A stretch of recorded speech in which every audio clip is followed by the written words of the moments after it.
Caitlin Clark, the 11th best guard, just had the greatest 11-game stretch in WNBA history, and she capped it off with an unbelievable performance for the Indiana Fever to take down the Atlanta Dream in overtime. Again, you already know what I'm about to do. Let's just jump into these highlights right now. Between the Fever and Dream, here's Clark, guarded by Sherrod. Finds Timpson on the roll and she lays it in. You will live with that shot all night long. Indiana continues to push the pace. Clark bangs all the way in and finishes. That's what she was able to do the other night as well. Here's Clark wheeling and dishing. Clark working behind Boston, gets the switch. Reese will fire and hit from 3. We saw an okay shot just a while ago. What a screen by Aaliyah Boston and then the roll. They get the switch. That's solid defense on the switch.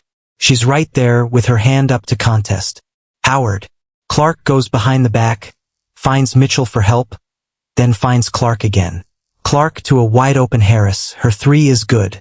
CC leaves me in awe. I said, I'm watching her sometimes thinking, this feels normal, but it really isn't normal. Caitlin Clark always plays at a breakneck pace. Goes behind the back. Timpson couldn't finish. And this one was pretty. It's not an assist, but Timpson eventually gets it. Here's Clark wheeling down some space. Didn't take it. Finds Boston in the paint. Big impact, bringing energy, bringing a spark off the bench, and continuing to break down the previous possession. She's gotten so good at going behind the back, right to left. 6 to shoot. Finds Clark. Back to Timpson in the lane for the layup. Second time. Second. There they go to Hillman in the post. Clark able to defend her without fouling. Clark guarded by Sherrod will fire a bomb and hit from way downtown. Clark looking to work the lane on Poole. The left-handed finish from Caitlin Clark. Nike is sold out, so they may need to restock soon. Clark keeps the momentum going, burying the 3 as the crowd erupts. Indiana moves the ball beautifully, with Clark driving into the paint before kicking it out. Boston steps into the shot and knocks it down. Clark continues to put on a clinic, making the smart pass and creating opportunities for her teammates. On the perimeter, Caitlin has made that pull-up and fadeaway look almost automatic. She attacks the lane, reverses the finish, and keeps finding new ways to score. Clark works her way inside, creates separation, steps back, and knocks down the fadeaway. Her confidence attacking the basket is obvious, and she finishes through contact. Clark turns the corner, takes the hit, and draws the foul. On defense, she reads the play perfectly, jumps into position, and forces the offensive foul. Then Clark delivers again, finding the cutter behind Boston. After the defense denies the first option, Clark finds Sophie Cunningham, who finishes the play and draws the foul. Indiana keeps the... Isn't it amazing how all the players around Caitlin Clark just look better and better and better? Isn't it amazing? Isn't it amazing that she had such an unbelievable game and it was all because Caitlin Clark was feeding her nonstop? She could have had even more if she didn't miss layups.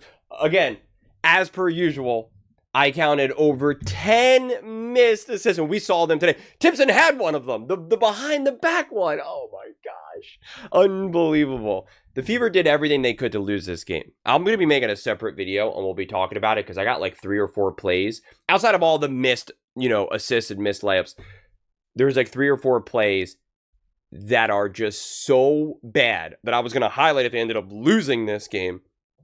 But they won, so I'll save that for another video that I'll probably just make tomorrow because it's so bad. It's just so bad for so many reasons. But luckily, they have Caitlin Clark. Luckily, they have the greatest WNBA player of all time. Someone got real mad at me because I said that. They're like, well, how dare you say the GOAT? She's only played for a few years. Nobody would say that Michael Jordan is the GOAT. Guys, we're not talking about accomplishments. We're not talking about longevity. We're talking about what you're doing right now and how you're doing it. It is the greatest we've ever seen. Whether she does it for 10 years, 15 years, 5 years, 3 years, I have no idea. But what we are witnessing right now, if you watched Michael Jordan in year 3, you were witnessing the GOAT. He wasn't officially the GOAT in that moment, but you would still be watching the GOAT. That's how that works. That's how that works.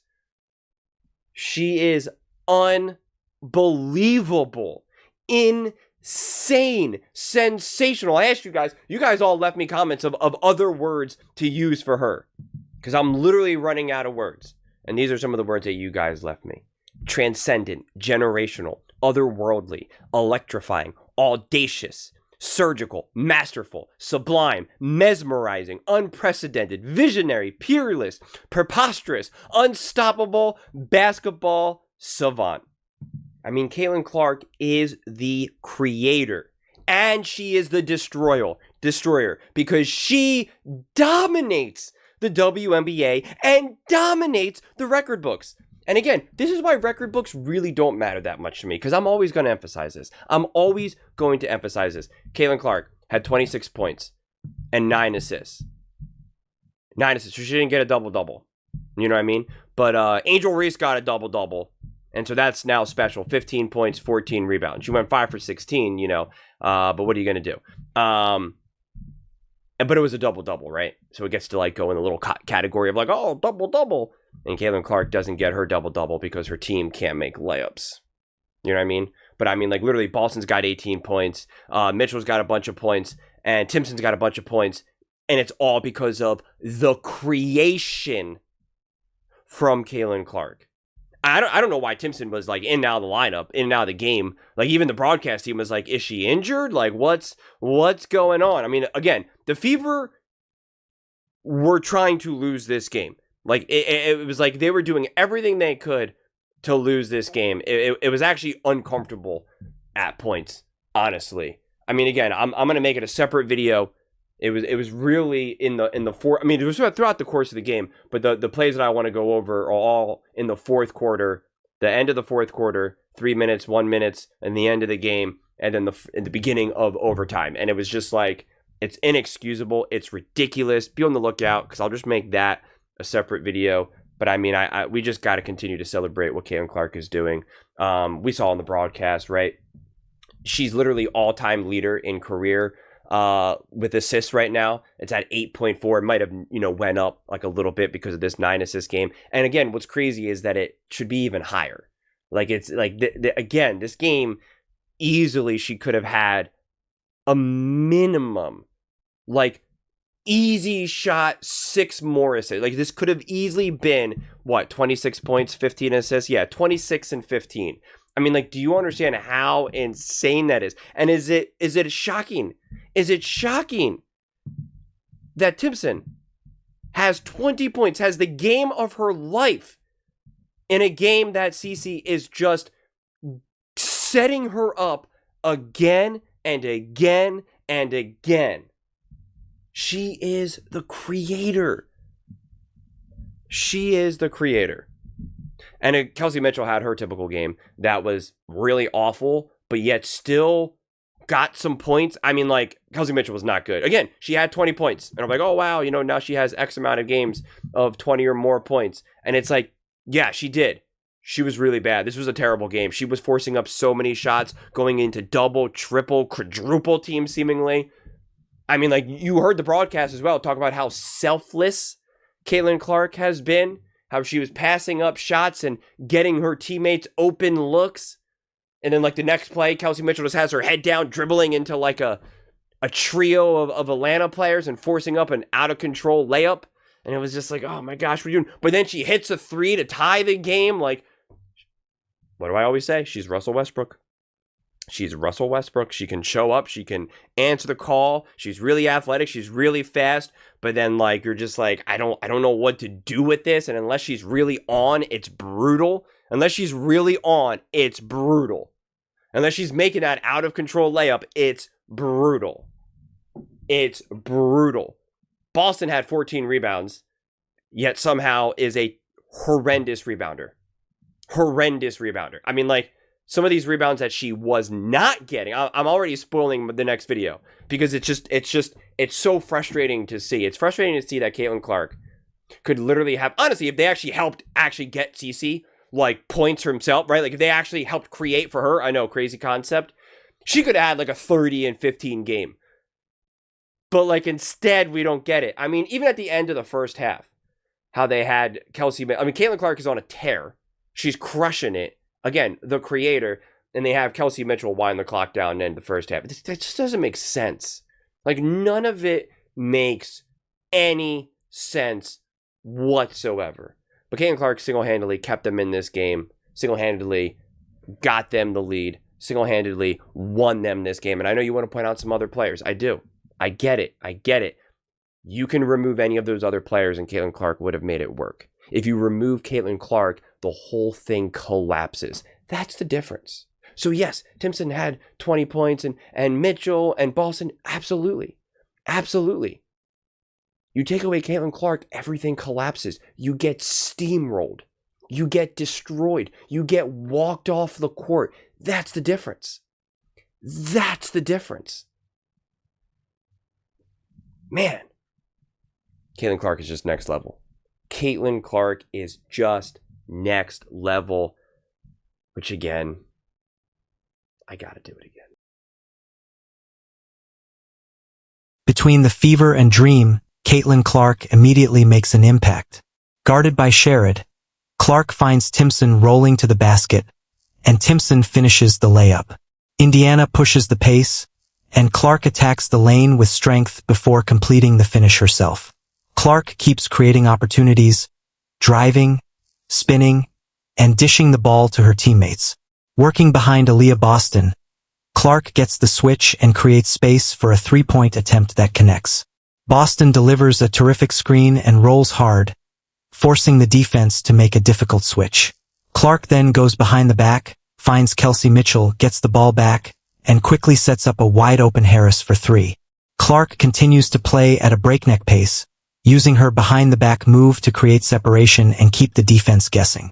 Another impressive sequence comes when Clark drives into the paint and finds Boston for a high-quality scoring opportunity. Her ability to control the tempo, attack the basket, and create shots for others continues to stand out. With 6 seconds left on the shot clock, Clark finds Timpson cutting into the lane, and Timpson converts the layup for another big fever possession. Hillman gets the ball in the post, but Clark stays disciplined and defends her without committing a foul. On the other end, Clark is guarded by Sherrod, rises from deep, and knocks down a huge three from way beyond the arc. She attacks the lane against the defense and finishes beautifully with her left hand. Clark stays locked in, burying another three as Indiana moves the ball around the floor. She drives into the paint, draws the defense toward her, and kicks it out to Boston, who knocks down the jumper. Caitlin continues to put on a clinic, making the smart pass and constantly creating opportunities for her teammates. Her step back and fadeaway have become nearly automatic, especially from deep. Clark attacks the lane again, reverses the finish, and shows off her improved ability to score in traffic. She creates separation with a retreat dribble, steps back, and hits the fadeaway before attacking the basket once more and drawing contact for the foul. On defense, Clark reads the play perfectly, steps into Gray's path, and draws an offensive foul. Then she creates another highlight, working behind Boston and finding the cutter.